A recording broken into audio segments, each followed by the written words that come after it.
सभी को सादर जय भीम। आदरणीय मंच, आदरणीय ऑडियंस, महिलाएं, मेरे भाई, बच्चों,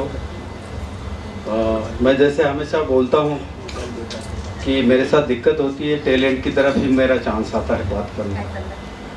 सारे वक्ता बोले हुए होते हैं, ऑडियंस भी थोड़ा आलस की तरफ जाता है, पर ठीक है।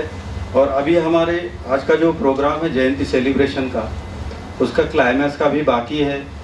जो भवर सिंह मेघवंशी साहब को हमने वहाँ से बुलाया, आज के अपने मूवमेंट में, फुले अम्बेडकर के मूवमेंट में, देश भर में इनका अच्छा चिंतक, अच्छा वक्ता के रूप में ये अभी जा रहे हैं, सामाजिक प्रबोधन कर रहे हैं। अभी ये मार्च में औरंगाबाद गए थे, नागसेन फेस्टिवल शायद 4 दिन का था, उसका उद्घाटन बोल के गए थे। महाराष्ट्र में बुलाना अपने आप में बहुत बड़ा कॉम्प्लीमेंट है। तो इन्हें हमें सुनना है, बातें बहुत सारी है करने की, लेकिन मैं फिर भी थोड़ा लंबा हो गया तो माफ़ करना। अब संयोजक कुछ भी बोले, मैं बोलना है बोल ही दूंगा। तो साथियों, हल्की सी बात है कि हमने एक नई कोशिश की है। मैं और हमारे साथी डॉक्टर मनोज राज है, पीडी महंत है, रविश मामा है, अब्बास है, चक्रेश है, हम सब ने एक कोशिश करी है कंबाइन कि इस बार हम खुद जयंती सेलिब्रेट करते हैं। कंसेप्ट हमारा ये हुआ कि ज्योतिबा और बाबा साहब की जयंती 2 दिन का अंतर है, तो क्यों ना हम सेलिब्रेशन करें दादाजी के जयंती का, बाप के साथ भी। तो ऐसा है कि ज्योतिबा क्योंकि ओबीसी समाज से आते हैं, जैसे डॉक्टर धाकड़ ने कहा कि ओबीसी समाज, मैं तो हमेशा से बोलते आया हूँ, मेरा बड़ा भाई अभी सोया हुआ है। ओबीसी मेरा बड़ा भाई है, अभी सोया हुआ है, अभी जग रहा है, पर वो जगने तक SC ST भाई को किला लड़ना है। हम मर भी नहीं सकते मेरा बड़ा भाई जगने तक।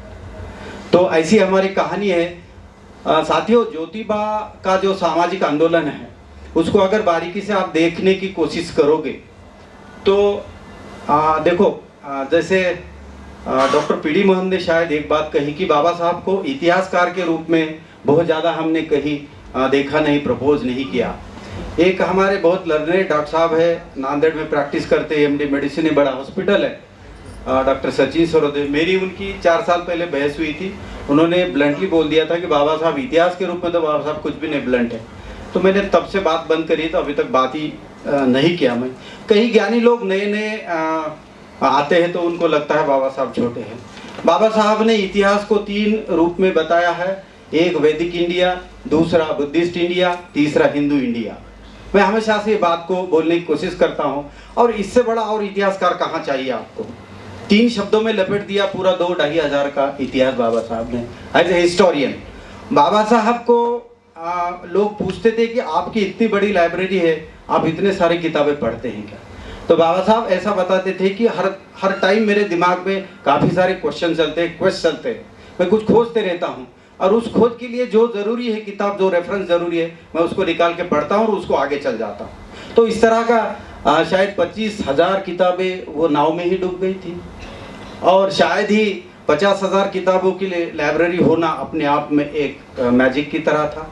ठीक है, एक को क्रांति सूर्य बोलते हैं, ज्योतिबा गोविंदराव फूले तात्याराव को क्रांति सूर्य कहा जाता है, और बाबा साहब को ज्ञान का सूरज कहा जाता है। तो दोनों का अगर आप तुलना करोगे आंदोलन की, तो काफ़ी सिमिलैरिटीज़ है। पर आज मुझे मंच ने ये बोला है कि आप थोड़ी सी ज्योतिबा पे बात कहने की कोशिश करिए।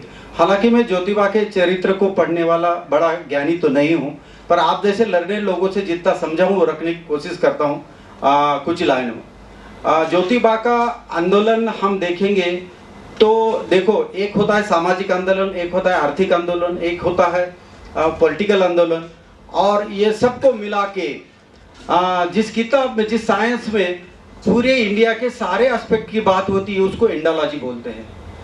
तो ज्योतिबा का जो सोशल गॉस्पेल रिवॉल्यूशन था वो इंडोलॉजी का था, कंप्लीट इंडिया का रिवॉल्यूशन था। अब ये कौन से समय में हुआ? कबीर को भी बाबा साहब ने गुरु माना है, ज्योतिबा को भी गुरु माना है, बुद्ध को माना है। तो जैसे इंडियन हिस्ट्री है, revolution and counter revolution. Buddha की क्रांति थी वेदों की फिलॉसफी के खिलाफ, बुद्ध ने क्रांति करी, वेदों की जो सामाजिक रचना थी, जो वेदों का नरेशन था, उसके खिलाफ बुद्ध ने आंदोलन किया। तो it was a anti cast revolution. तो ज्योतिबा के टाइम तक आप देख लीजिए 2000 साल हो रहे, तकरीबन 2000 साल हो रहे। यहाँ पे अनेक वक्ताओं ने बहुत सारे ज्वलंत प्रश्न पूछे हैं, उनमें से कई प्रश्नों के उत्तर मैं दे सकता हूँ, लेकिन उसको टाइम बहुत लगेगा मेरी तरफ से। तो ज्योतिबा का आंदोलन जो है, अब ऐसा मानते हैं कि आधुनिक भारत में 1200 में बुद्धिज्म का पूरा जो प्रभाव है भारत की भूमि पर पूरा खत्म मानते हैं। Buddhism is almost all finish, ऐसा उसका फिनिश नहीं बोल सकते हैं। कोई भी धर्म, कोई भी फिलॉसफी जिंदा कैसे रहती है, कोई भी धर्म कैसे जिंदा रहता है, तो वो जिंदा रहता है उसका इंटेलेक्चुअल स्टफ। जो इंटेलेक्चुअल है, उस रिलीजन को मानने वाला, उस धर्म को मानने वाला इंटेलेक्चुअल है, वो है उसका लिटरेचर है और उसकी आर्कियोलॉजी। 3 चीजों पे तो बुद्ध का दम अभी भी भारत की भूमि से खत्म नहीं है, उसके ऊपर मिट्टी है। आप जाके मिट्टी हटाओ, आपको बुद्ध ही बुद्ध मिलेगा। मैं फिर रिपीट करता हूँ, जब ब्रिटिशर रूलिंग था यहाँ पर, जब यहाँ पर ब्रिटिशर वो थे, तो हमें ज्योतिबा भी कहते हैं he has thanked to the Britisher ruling dispensation, because of that modern India में पहला शूद्र जो पढ़ा वो है ज्योतिबा।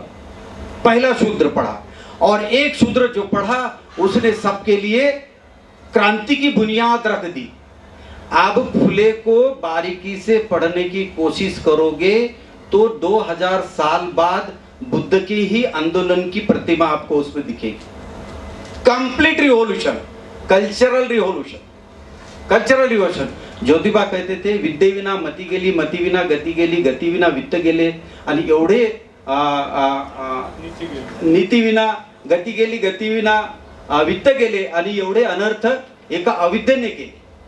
मतलब ज्योतिबा का फोकस ये था कि हमारी शिक्षा बंद हो गई।